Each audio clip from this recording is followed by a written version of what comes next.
মির্জা ফখরুল সম্পর্কে কি বলবেন? উনার মতো লোক যখন বলে এনাফ ইজ এনাফ, তখন আমাদের হৃদয়ের মধ্যে আঘাত লাগে। নাসিরউদ্দিন পাটোয়ারি, তরুণ প্রজন্মের আইকন, হাসনাত আব্দুল্লাহ। দায়িত্বশীল একজন নেতা। আচ্ছা, আমরা এখন একটা সেগমেন্টে যাবো, সেটা হচ্ছে আমি একজন রাজনীতিবিদের নাম বলবো, আপনি হচ্ছে সেই রাজনীতিবিদ সম্পর্কে একটা সেন্টেন্স অথবা একটা শব্দে মূল্যায়ন করবেন। প্রথমত হচ্ছে শেখ হাসিনা। শেখ হাসিনার মতো ফ্যাসিবাদ আর বাংলাদেশের মাটিতে যাতে কোনোদিন না ফিরে আসে। নাহিদ ইসলাম।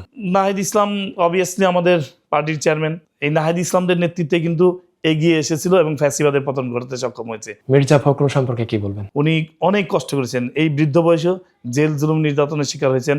উনার মতো লোক যখন বলে এনাফ ইজ এনাফ, তখন আমাদের হৃদয়ের মধ্যে আঘাত লাগে যে উনি সরে যেতে চান রাজনীতি থেকে। তো আমরা চাই উনার মতো বর্ষিয়ান নেতা আরও দীর্ঘদিন এই বাংলাদেশের মাটিতে থেকে নেতৃত্ব দিয়ে যাবেন। হাসনাত আব্দুল্লাহ।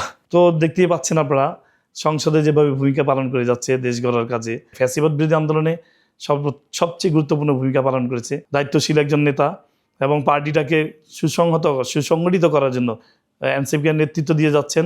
নাসিরউদ্দিন পাটোয়ারি, বর্তমান তরুণ প্রজন্মের আইকন। তরুণ প্রজন্ম কিন্তু তাকে অনেক পছন্দ করে এবং চায় যে নাসিরউদ্দিন পাটোয়ারিদের মতো নেতারা সামনের দিকে এগিয়ে যাক। শফিকুর রহমান। উনি একজন সৎ লোক, খুব সহজে রাগেন না। উনি চাইলেই এই দেশটার মধ্যে একটা গন্ডগোল বাঁধিয়ে দিতে পারতেন, কিন্তু করেননি। আপনারা জানেন যে নির্বাচনের সময় এটি কথা উঠেছে, সেই সময় যদি উনি একটু ঝামেলা করার চেষ্টা করতেন বা রাজপথে নামার চেষ্টা করতেন, তাহলে এই দেশে অনেক বড় একটা সহিংসতা হতো, গন্ডগোল হতো।